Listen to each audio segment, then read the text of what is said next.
-7,8 কেন্দ্র বিশিষ্ট বৃত্ত ওয়াই অক্ষকে স্পর্শ করলে বৃত্তের ব্যাস কত? আচ্ছা আচ্ছা, কেন্দ্রটা কত? কেন্দ্রটা হচ্ছে -7,8 বৃত্তের কেন্দ্র কোন অক্ষকে স্পর্শ করবে? ওয়াই অক্ষকে স্পর্শ করবে। তাহলে এটা হচ্ছে বৃত্তের, এটা হচ্ছে কি বৃত্তের ব্যাসার্ধ। আর এটা কার মান? এটা হচ্ছে এক্সের মান। এটা কার মান? এটা হচ্ছে এক্সের মান। তাহলে আর ইকুয়ালটা আমি লিখতে পারবো হচ্ছে এক্স, আর এক্স ইকুয়ালটা হচ্ছে এখানে -7 দেওয়া আছে, তাহলে বৃত্তের ব্যাসার্ধ হচ্ছে -7। আর তাহলে বৃত্তের ব্যাস কত হবে? বৃত্তের ব্যাস ডি ইকুয়ালটা হচ্ছে 2 আর মানে 2 ইন্টু -7 মানে হচ্ছে -14। আশা করছি তোমরা বুঝতে পারছো।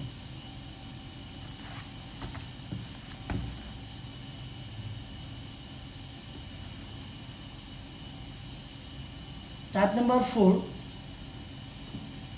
কোনো বৃত্ত এক্স অক্ষকে স্পর্শ করলে জি স্কোয়ার ইকুয়ালটা আমরা কী পাবো? G square equal to C. এবং ওয়াই অক্ষকে স্পর্শ করলে কোনো বৃত্ত ওয়াই অক্ষকে স্পর্শ করলে এফ স্কোয়ার ইকুয়াল টু কী পাবো? F square equal to C পাবো।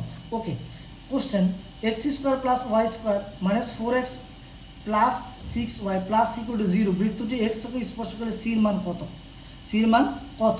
তো প্রথমে হচ্ছে কোন অক্ষকে স্পর্শ করবে? এক্স অক্ষকে। কোনো বৃত্ত এক্স অক্ষকে স্পর্শ করলে, কোনো বৃত্ত এক্স অক্ষকে স্পর্শ করলে আমরা জানি জি স্কোয়ার ইকুয়াল টু হচ্ছে সি। তো প্রথমে হচ্ছে আমার জির মানটা বের করতে হবে। জির মানটা কীভাবে বের করবো? জির মানটা বের করতে হবে যে জির মান কীভাবে বের করা যাবে? যে এক্সের সহগ বাই -2, -4কে -2 দ্বারা ভাগলে মাইনাস কাটা, 2 দ্বারা 4কে ভাগ করলে অবশ্যই হবে আমার 2। কী হবে? 2। আমাদের জি স্কোয়ার ইকুয়াল টু হচ্ছে সি। তাহলে জির মানটা তুমি পাইছো হচ্ছে এখানে, জির মানটা পাইছো 2 স্কোয়ার ইকুয়াল টু হচ্ছে সি। তাহলে সির মানটা হবে 4। আশা করছি বুঝতে পারছো। পরের কোশ্চেনটা, x square plus Y square plus a x plus b equal to 0 b y plus c equal to 0 বৃত্তটি এক্স অক্ষকে স্পর্শ করলে কোনটি সত্য? এক্স অক্ষকে স্পর্শ করলে কোনটি সত্য? অপশন দেওয়া ছিল আর কি। তো একটু খেয়াল করো, এক্স অক্ষকে স্পর্শ করলে আমরা কি জানি? কোনো বৃত্ত এক্স অক্ষকে স্পর্শ করলে জি স্কোয়ার ইকুয়াল টু কী জানি আমরা? সি। তাহলে আমাকে জির মানটা বের করতে হবে। জির মান কীভাবে বের করে? এক্সের সহগ হচ্ছে এক্সের সহগ বাই -2, এটা হচ্ছে আমার জি এর মান, এটা হচ্ছে আমার জি এর মান। তাহলে এক্স অক্ষকে স্পর্শ করলে আমরা যদি জি স্কোয়ার ইকুয়াল টু হচ্ছে সি, তো জির মানটা হচ্ছে A by -2 whole square equal to হচ্ছে সি। তাহলে এটা হবে A square by 4 equal to হচ্ছে সি। তাহলে এ স্কোয়ার ইকুয়াল টু লেখা যাবে কোনাকুনি গুণ করলে 4c, এ স্কোয়ার ইকুয়াল টু 4c। এই ঘটনাটাই সত্য। আচ্ছা, পরের কোশ্চেনটা দেখো, 2, -3 কেন্দ্র বিশিষ্ট এবং এক্স অক্ষকে স্পর্শ করে এরূপ বৃত্তের সমীকরণ নির্ণয় করা। আচ্ছা আচ্ছা, আমি আবার চিত্রটিকে তোমাদেরকে দেখাই, তোমাদেরকে, তাহলে তোমরা বুঝতে পারবে। কোন অক্ষকে এক্স অক্ষকে স্পর্শ করে, কেন্দ্র কত? 2, -3 কেন্দ্র বিশিষ্ট একটা বৃত্ত। এই বৃত্তটা আমার এক্স অক্ষকে, কোন অক্ষকে? এক্স অক্ষকে হচ্ছে স্পর্শ করে। তাহলে এখান থেকে একটু কার মান? অবশ্যই এখান থেকে একটু হচ্ছে আর এর মান, বৃত্তের ব্যাসার্ধ। তো বৃত্তের ব্যাসার্ধটা বের করতে পারলে তো আমার কাজ শেষ হয়ে যাবে। একটু খেয়াল করো, এখান থেকে একটু কার মান, এটা হচ্ছে ওয়াই অক্ষের মান হচ্ছে এখান থেকে একটু হচ্ছে ওয়াইয়ের মান কত? এখানে 3। তাহলে বৃত্তের ব্যাসার্ধটা আমরা পেয়ে গেলাম হচ্ছে, বৃত্তের ব্যাসার্ধটা হচ্ছে 3।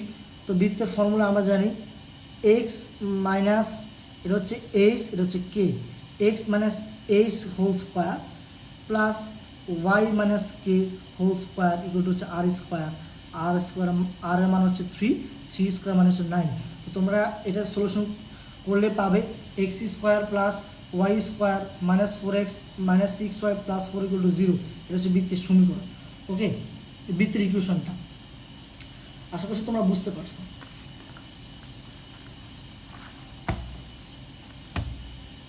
একটু খেয়াল করো,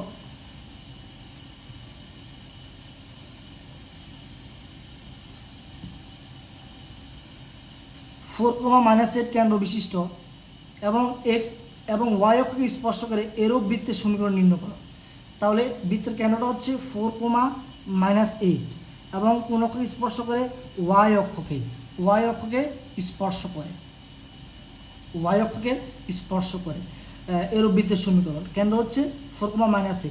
তো ওয়াই অক্ষকে স্পর্শ করছে এখান থেকে এইটুক হচ্ছে বৃত্তের ব্যাসার্ধ আর। তো বৃত্তের ব্যাসার্ধের মানটা বের করতে পারলেই তো আমরা সমীকরণটা বের করতে পারবো।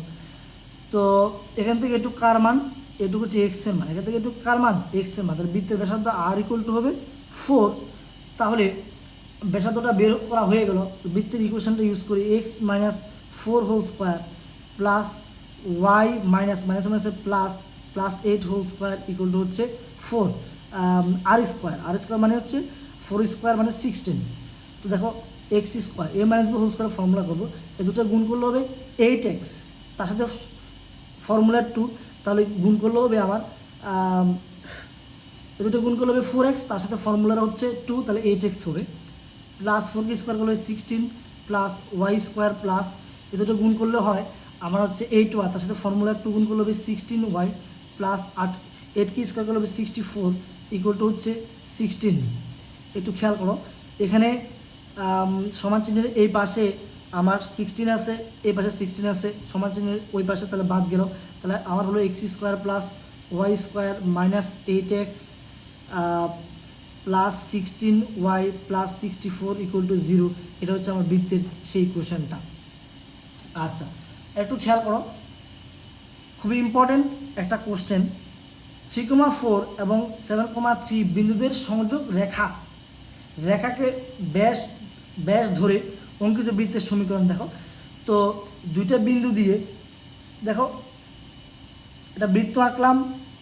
তো 3,5 বিন্দু আর এটা হচ্ছে 7,3 বিন্দু। 3,4 এবং 7,3 বিন্দুদের সংযোগ রেখাকে ব্যাস ধরে, এই দুটা বিন্দুর সংযোগ রেখা হচ্ছে এটাকে হচ্ছে বৃত্তের ব্যাস ধরার জন্য বলছে। এবং ধরে অঙ্কিত বৃত্তের সমীকরণ নির্ণয় করো।